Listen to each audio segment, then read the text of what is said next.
Now at 10 and streaming on Crossroads today, Round Police released 2 people killed in a Saturday night shooting. The Crossroads is now under a tropical storm watch. And Calhoun County residents face a deadline to get FEMA help after a tornado hit last month. Quite a bit of weather headed in our direction, folks. We are under the tropical storm watch. We've got all this moisture coming out of the Gulf and rolling into our area. Substantial rainfall, probably 5 to 7 inches possible this week. So we'll talk more about that coming up in a moment. And the Boston Celtics now hold the record for most NBA championships won ever. I'll have that coming up in sports. We're watching 25 News now after the NBA Finals. Good evening and thank you for joining us. I'm Don Brubaker. And I'm Karina Garcia. This is an alert day. Let's take a first look at your forecast with First Warn Storm Team Chief Meteorologist Mac Pettis. Mac, do we have a tropical storm now in the Gulf? That's the big question. It's very close. In fact, I believe that in the 2 a.m. update that they're probably going to give Alberto the name. The storm is still here. It's about 40-mile-an-hour wind circulation in it. It has not really exploded like we were worried about. But as you can see, the storm is then forecast to roll right toward the North Mexican coast, right about Soto de la Marina. And look at this incredible volume of moisture that's headed in our direction. This is going to be a 3-day event. That means it's going to rain for about 3 days. And then we're probably going to be looking at substantial rainfall that's going to cause us some sort of flooding by the time we get to Wednesday night and Thursday. So I would think of plan B for work or something else. You might want to make sure you don't leave anything in low water areas. We're likely to have low water crossings full of rain when this whole thing blows through. We'll talk more about it and give you a detailed outlook coming up in just a few minutes. Back to you. Mac, thank you. With the tropical storm watch now in effect for our area of the Texas coast, flooding is now a growing concern throughout the Crossroads. Victoria County emergency management officials recommend those that live in flood-prone areas to consider moving to higher ground. It is recommended that everyone stay weather aware. You can keep informed with weather and other necessary information by using the Victoria Emergency Management app, code RED, and also by using our Crossroads Today app. That's right. So here is your Vera poll tonight. You can scan that QR code right there on your screen to vote. The question is, are you prepared in the event of a flood? Yes or no? According to our results, it looks like 56% stand at yes, and the remaining 44% voted no. Thank you for voting tonight. Calhoun County residents who suffered losses from the storms in May have 1 month left to apply for federal assistance. Yeah, that deadline fast approaching with FEMA set for July 16th. FEMA is helping over 52,000 Texas households with $110 million in financial aid in the U.S. Small Business Administration has approved $13 million in low-interest disaster loans to homeowners, renters, organizations, and businesses. FEMA specialists have been working in Calhoun County helping people apply for that assistance. Port Lavaca police arrested an 18-year-old man Friday. Jamarion Cuellar is charged with aggravated assault, reckless discharge of a firearm in a building. He is in the Calhoun County Jail in lieu of $200,000 bond. Wharton police arrested a 39-year-old El Campo man Friday. Manny Guyona is charged with aggravated assault with a deadly weapon. He is in the Wharton County Jail in lieu of $50,000 bond. And Victoria police arrested a 28-year-old man Sunday. Eddie Vasquez of Victoria faces 2 charges, including assault of a police officer. He is in the Victoria County Jail in lieu of a $41,000 bond. Over in Lavaca County, deputies arrested a man Saturday. That's Thomas Hamrick. He is charged with burglary of a home. He remains in the Lavaca County Jail in lieu of a $50,000 bond. Now, a weekend of gun violence across the country, mass shootings in Massachusetts, Texas, and Michigan. The shooting in Michigan happening at a splash pad. A mother and her 2 young boys among the injured. A prayer vigil in Rochester Hills, Michigan, outside Detroit, after a mass shooting at this spray park. When I got on scene, I started to cry because I know what a splash pad is supposed to be. It's supposed to be a place where people gather, where families make memories. Police say more than 24 shots fired Saturday afternoon. 9 people hurt, including a mother and her 2 young boys. Her 4-year-old shot in the leg, her 8-year-old shot in the head. The 8-year-old is in critical condition. People were falling, getting hit, trying to run. The shooter escaping, police finding a handgun left behind, tracing the gun to a house nearby. We had police officers running up with weapons on both sides of the home. Inside, police say they found the shooter dead and this long gun. Saturday night, a shooting in Round Rock, Texas, north of Austin, at a Juneteenth concert. 2 dead and 14 hurt, including 2 children. It is unfortunate that we're here celebrating a wonderful event and we have a tragedy that happens. And early yesterday morning, 7 people shot at this industrial park in the suburbs of Boston.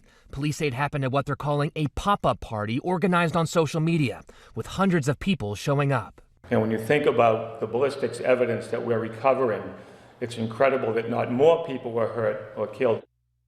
So far this year, more than 14,000 people have been shot in the U.S., more than 7,000 people have been killed. Even with that, the FBI says the number of mass shootings has dropped dramatically, and most major cities are seeing a double-digit decrease in shootings this year. Perry Russum, ABC News, Washington. And Round Rock police released the names Monday of the 2 people who were killed in that shooting Saturday night.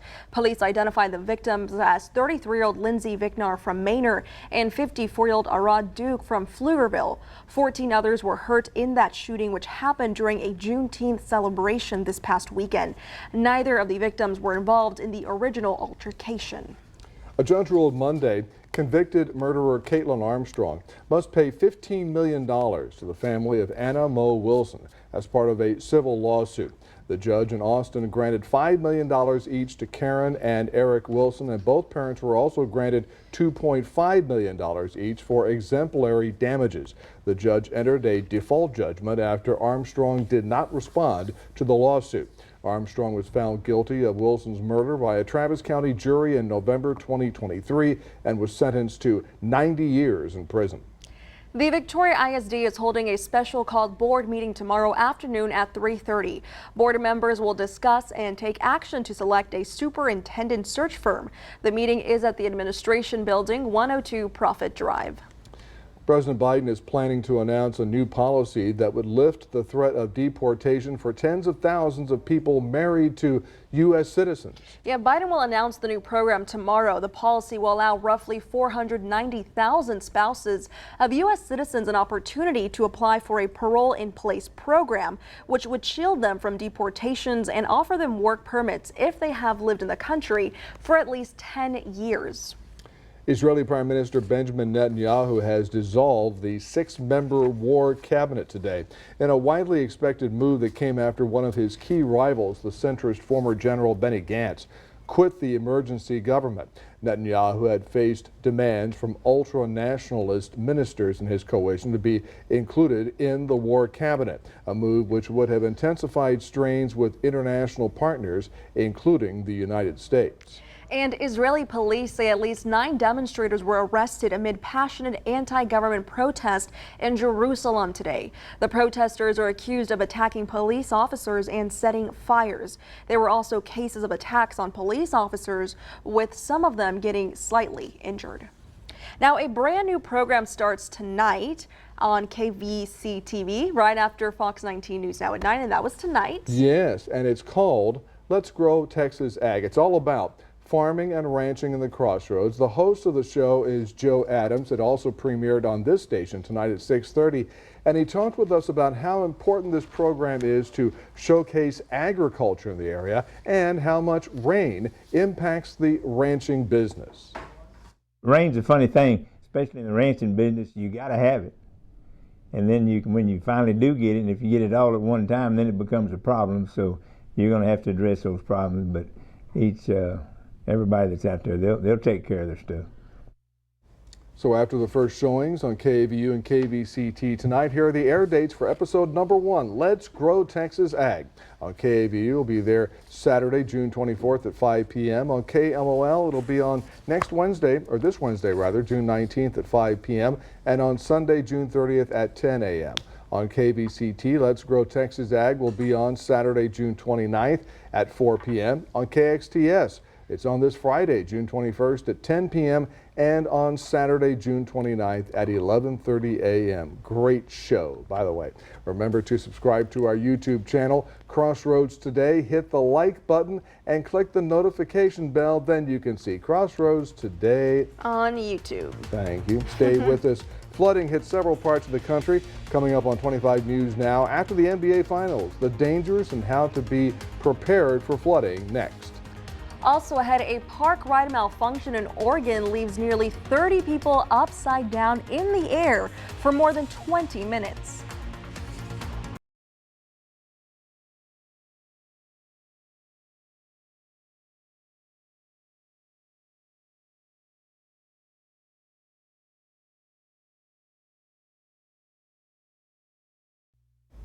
Maryland Governor Wes Moore pardoned more than 100,000 people with marijuana convictions on Monday. The executive order will forgive 175,000 convictions for low-level marijuana possession and paraphernalia charges. The governor's office noted it was possible for a person to have more than one conviction pardoned.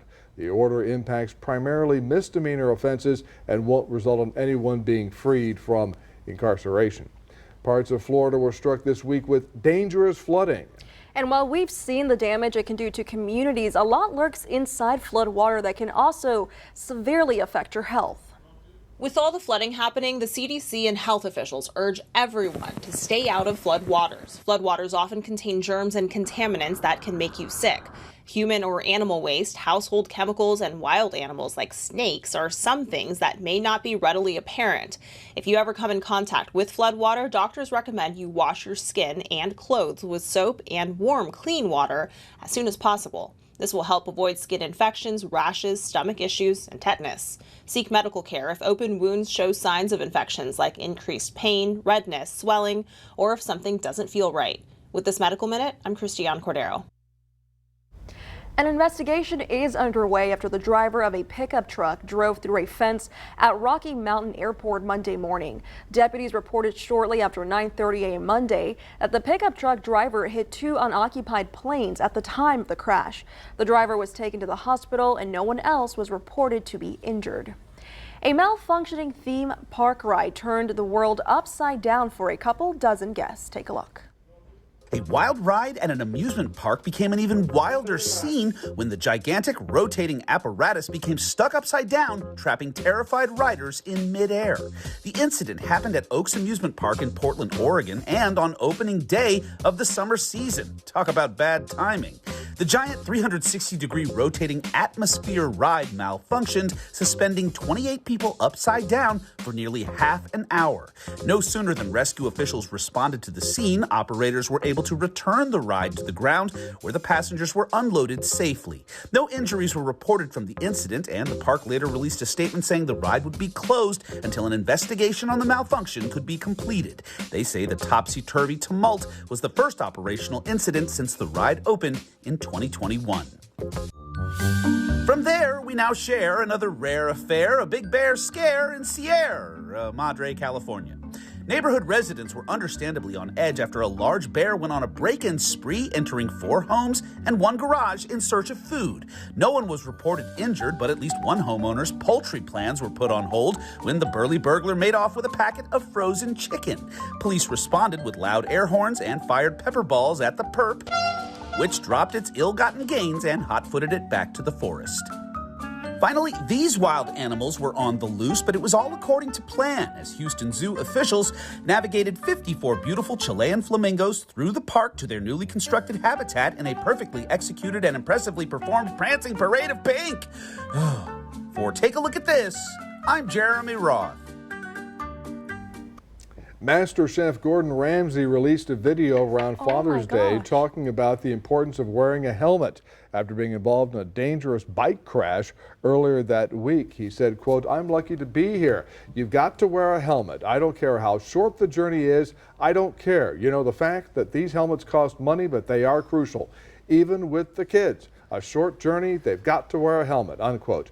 The chef went on to, as you saw, show an enormous bruise on his body and said he was still in pain after what he called a brutal week. Oh my gosh, I'm just glad he's okay. Oh, that's terrible. That's terrible. In just 2 days, Miss Opal Lee, also known as the grandmother of Juneteenth, will take her annual 2.5-mile walk. But her journey began some 85 years ago. Her parents moved the family from Marshall and East Texas to Fort Worth into a home in a white neighborhood. On June 19, 1939, a crowd of 500 people gathered across the street from the Lee's home.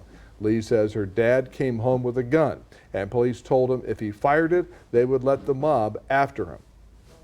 Our parents sent us to friends several blocks away. They left under cover of darkness. Those people tore that place asunder. They drug the furniture out and burned it. They did despicable things. But our parents never, ever discussed it with us. Ms. Lee says she wants people who want to hear her story know that they can be taught love, but they can also be taught hate. Dr. Lee went on to advocate for Juneteenth to become a federal holiday starting in 2016. She achieved her goal in 2021 when President Joe Biden declared it a national recognized holiday. Well, good evening, everybody. We have alert warnings up for everybody the next couple of days. We've got heavy thunderstorms, 3 to 5 inches conservatively. We may see more than that in area south. This is all going to be Tuesday, Wednesday, and Thursday along the entire Texas coast.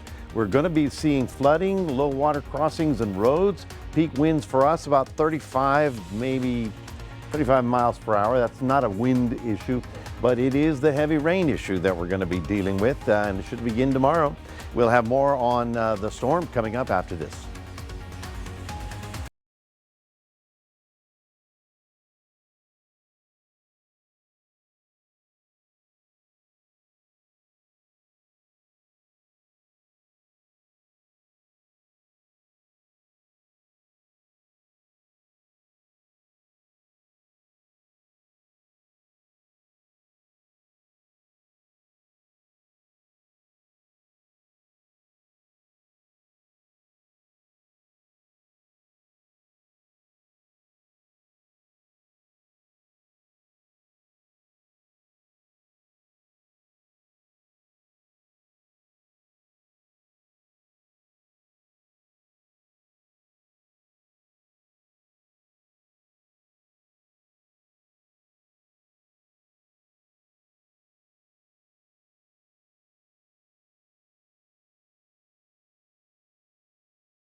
Well, good evening, everyone. For the next few days, the rain gear, the rubber boots, and maybe a kayak are going to be real helpful because we're looking at substantial rainfall rolling into our area. All of the coastal areas from Houston all the way down to Brownsville are under a flood watch because of the very heavy rain that's rolling in. And you can see how portions of the crossroads right here in the pink, they're under a tropical storm watch. That means they're going to get tropical storm conditions within 48 hours. So not only that, but because the winds are going to be so strong, the seas are going to be building. The water is going to go up to the dunes. It'll be rough on even in the bays and out in the Gulf waters as that whole system moves ashore. Today we had a few little light showers, but the main event is still offshore. You can see it right there. It's pretty hungry looking. And of course, it's all connected to this area of low pressure down south. It is down in the Bay of Campeche. It is slowly moving northbound and then is going to turn inland and hit somewhere near Soto La Marina. For you, look at the rainfall for tomorrow. 90% on Wednesday, then 80% Thursday, slightly decreasing, maybe raining all the way through the weekend. And of course, the big thing is that that area of low pressure has an 80% chance of strengthening up a little bit more before it makes landfall. It could be, I don't know why it's not given a name yet. It's at 40 miles an hour and 39 is the thing, but the Hurricane Center has not called it Alberto yet, so we'll be watching it. So all this huge tons of moisture is going to stream around this thing and roll into the Texas coast and northern Mexico. Now, rain is a funny thing, like the Cowboys were saying, because on the one hand we want it, on the other hand we didn't want the flood. So we don't have much choice here. The low is here. It's going to be turning and it's going to be rolling in right about there. You can see the tons of moisture hitting the coast. I'm talking from Beaumont all the way to Brownsville. So everybody's going to be looking at substantial rainfall. We're perfectly situated where we're going to have this strong fetch, and it's called training. When a thunderstorm stays over one area, then it moves and another one comes in right behind it. So it's kind of like a train, wagons of train loads coming through. So we're going to have possibly by Wednesday night and Thursday chance for getting some flooding around here. Now, street flooding is one thing because we have trash that gets caught up in the storm drains. Country roads that have that usually get water on them, you're going to have to watch that very carefully because we're looking at, I'm thinking even more rain than Harvey. Think about that for a minute. Now, Harvey was windy. This one's not as windy, but it's probably more rain.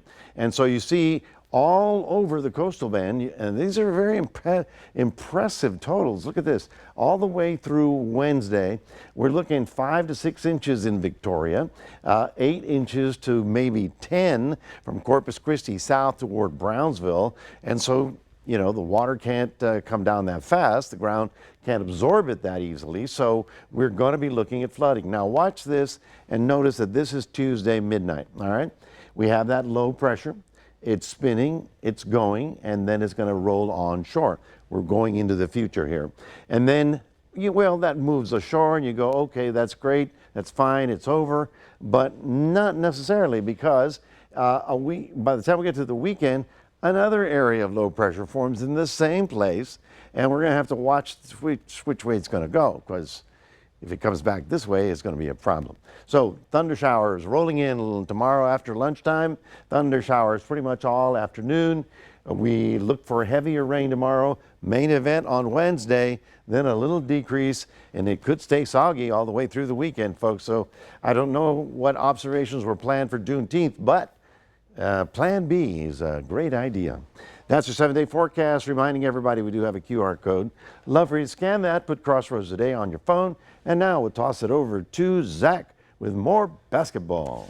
Thank you, Mac. The Celtics take down Dallas at the TD Garden. I'll have that coming up in sports.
16 years ago today, the Boston Celtics took down the Lakers to win an NBA championship. And fast forward to tonight, Boston on top of the basketball world again. This is the 18th title the Celtics have won. This is the most out of any NBA team, breaking the tie they had with the Lakers at 17. The Celtics protected TD Garden, winning all 3 games at home against the Mavs. Dallas had a lot of young players who had not been to this level before, something Coach Jason Kidd talked about. And while they didn't finish on top this year, this is a step in the right direction for Dallas. Al Horford, 17 years, first ever NBA championship. That is tied 3rd most years played to get a title. And let's go and take a look at that viewer poll. So before the game, I asked who was going to win Game 5 of the NBA Finals. This is the first time most of you guys were correct. This entire series, everybody chose Dallas tonight. I think everybody gave up and they chose the Celtics. Good choice. Thank you for voting. Come to crossroadstoday.com/vote sports to take part in our future viewer polls. And out in golf, Bryson DeChambeau is a major champion for the 2nd time in his career. He won the U.S. Open, edging out Rory McIlroy after a topsy-turvy day of golf in Pinehurst, North Carolina on Sunday. This is video of him practicing before the final round. He finished with a +171, 1 stroke ahead of McIlroy at 6 under overall. I don't know what to think. It fully hasn't sunk in yet, but I just want everybody to enjoy it as well. As much as it is heartbreak for some people, I mean, you know, it was heartbreak for me at the PGA, and I really wanted this one. And I turned the corner and saw I was a couple back, and I said, nope, I'm not going to let that happen. I need to focus on figuring out how to make this happen. And I was a little lucky. Rory didn't make a couple putts that he could have coming in, and I had an amazing up and down in the last. I don't know what else to say. It's a dream come true. Last night, the Victoria Generals capped off a 4-game sweep over the Seguin River Monsters. Kamar Dove was fantastic on the mound, allowing just 2 earned runs in his 5 innings pitched as the Generals grabbed the 7-3 win. They're off tonight, but they hit the road tomorrow to face the Brazos Valley Bombers, who they split within their last series. The Generals winners of 8 of their last 10 ball games. That is it for your sports. Donna Crana, back to you. Zach, thank you, and stay with us. Coming up on 25 News now. After the NBA Finals, we'll take a last look at your weather. Plus, we're only 43 minutes away from a midnight snack. This note, Americans are eating a little bit healthier than they were 20 years ago. Oh.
The Sea to Sea in a Model T 2024 tour copies that of Ford Motor Company's drive from New York to San Francisco by way of the Lincoln Highway back in 1924. And on Sunday, the tour made a stop in Kearney, Nebraska on its roughly 3,400-mile trek coast-to-coast journey that is expected to last around 2 weeks. The Model T will be on permanent display at the Museum of American Speed in Lincoln, Nebraska. Once the trip is completed, the tourney is a journey is a passion for the man who restored it. A new study shows Americans are eating better, but the gains they've made over the past 20 years are very small. Researchers studied the diets of 52,000 Americans between 1999 and 2020. They found the number of people who had a poor diet dropped from 49 to 37% during that time. But the number of adults who consumed an ideal diet, one that features 9 cups a day of fruits and vegetables, rose less than 1%. Researchers say Americans' diets remain dismal. The study's author says he would grade America's diet as a D-. Well, thank you for that, Professor. Now, we're going to have a steady diet of rain the next 3 days, won't we? Yes, there's no way around it, folks. We've got a big surge of tropical moisture. We are under the tropical storm watch right now, and areas down south, Refugio all the way to Corpus, will get even heavier rain than we. Now, it begins tomorrow about noontime, then it gets heaviest on Wednesday, and then Thursday, a little decrease, but frankly, I'm looking at rain for 5 to 7 days. So we may have some flooding problems by the time we get to Thursday. Just start planning on, low water crossings and streets that usually flood in heavy rain to be cautious and turn around, don't drown. Alrighty, thank you, Mac. British rock band Coldplay announced it's releasing its 10th album this fall. Moon Music comes out October 4th. The band says it's gone to great lengths to make this physical album as sustainable as possible. Each vinyl record will be made from 9 plastic bottles from consumer waste. Also, a special edition will be made up of 70% of plastic recovered from a river in Guatemala. Look at them, going green. They should make a greatest hits CD because they're reusing all those songs too. Who's buying CDs anymore? I don't know. Everyone, they're collectibles now. I would buy it. They're collectibles. Well, thank you for joining us for 25 News Now at 10. Join us for Sunrise, 5 a.m. Good night.